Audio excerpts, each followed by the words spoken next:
The inevitability of success, its catalyst, and the key to it. This is the Think Your Reality Podcast, episode 29. Hang on, here we go. Your destiny is by your design. Getting what you want in your professional life is gained by following a series of steps created by your mindset. Are you ready to start the journey? This is the Think Your Reality Podcast. Here's Mike Sims. Hey, it's Mike Sims. As always, thank you so much for allowing me to spend part of your day and hoping and praying that I'm finding you well on your way to success. So does the phrase, "we have to make changes," bother you? Do you see change as good or bad? To answer the question whether or not it bothers you to make changes, the majority of people associate change with ill or bad feelings or being uncomfortable. Are you one of them? You're one of many. You're not alone, and not by a long shot. Most people naturally avoid being in these circumstances, much less going out and creating them for themselves. But that is in fact what we do when we go in pursuit of our dreams. The change of address and jobs are often listed as two of the most stressful times in our lives. When we learn to associate good feelings with one of these in particular, obviously a new job or a new direction professionally, it can be easier to make the necessary moves. I mentioned in an earlier episode, we love new shoes and clothes, and in particular, I love getting a new car. And yet we avoid the newness of a direction in life that can give us so much more long-term gratitude. I believe this is due in part to we're not sure what the outcome of the new direction is. Makes sense. We get enthusiastic about a new car or clothes, and these are very tangible and they're easily seen as we leave the store, and this makes perfect sense. If this is true then, how do we associate good feelings about a life-changing decision? I will grant you it takes practice, and it can feel a little overwhelming. Actually, it can feel a lot overwhelming. In my book, I Am, I Can, I Will, I suggest that you can eat an elephant one bite at a time. This is to say, don't look at the entire project, change, or decision in its entirety. Look at it and approach it in very, very small amounts. Envision yourself completing it. Remember now, I said envision yourself completing it and feeling good or accomplished. That connection between the emotion and the vision of you doing this is very, very powerful.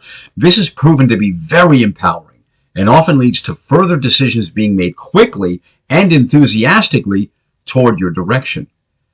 You can absolutely change your mindset by adopting this principle.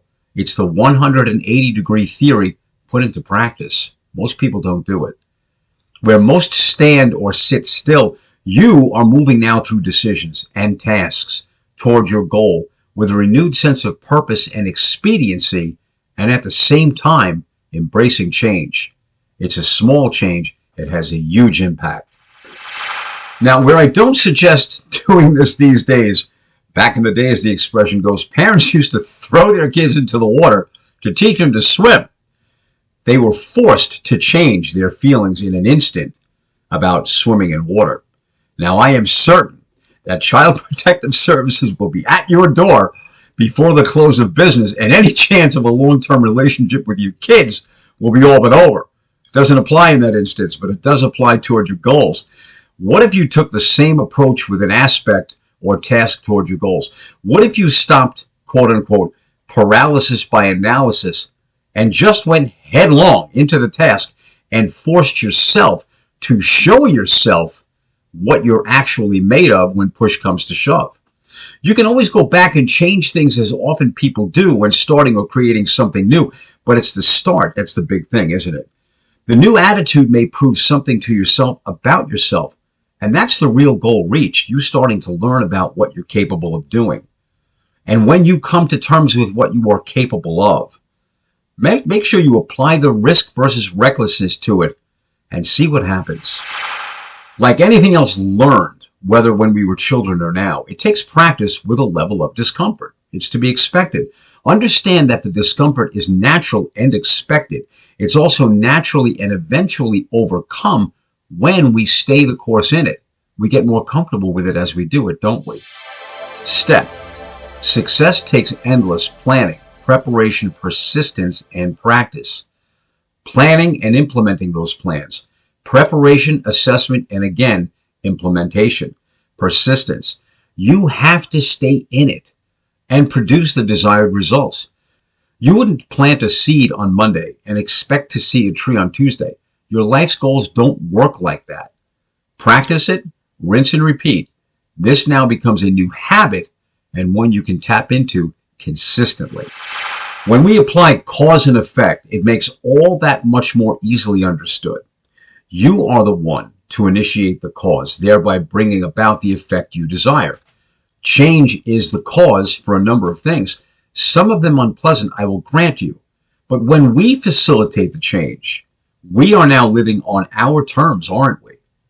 You employ the 180-degree theory when it's you that dictates the change and what that change is going to be. It's almost like you're beating life to the punch. You make the change before it's thrust upon you. No one wants change pushed upon them. Better to be the one that has the power to make the change and manage it to your benefit. You have that power. You are in the decision-making position, or you're abdicating that power, meaning giving it to someone else to their benefit and not yours. This occurs when your direction and purpose is not clearly defined by you. That change comes from you. You may see change differently. You may see it as a necessary and preemptive strike rather than sitting around waiting for it and hoping it isn't too unpleasant. So which did you choose? What changes are you willing to make? And when are you willing to make them? Being is easier than becoming. Your inner self is the true you, and that is brought about by the changes you know are necessary. It's at the time changes are executed where you arrive where you're supposed to be. It's at that juncture of life where you come to terms with what and who you are. All of this brought about by changes that you make. The sooner made, the sooner you are made. You act the way you wish to become. You become the changes you made. The pace at which you move need not be at a breakneck speed. The adage, slow and steady wins the race, definitely applies here. A slow and methodical approach allows for deeper contemplation and assessment as you go, which we have covered in previous podcast episodes.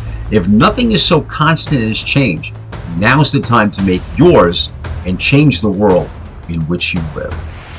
My name is Mike Sims. I hope and pray that you are well on your way to your goals. Have an awesome day, as I believe you deserve nothing less.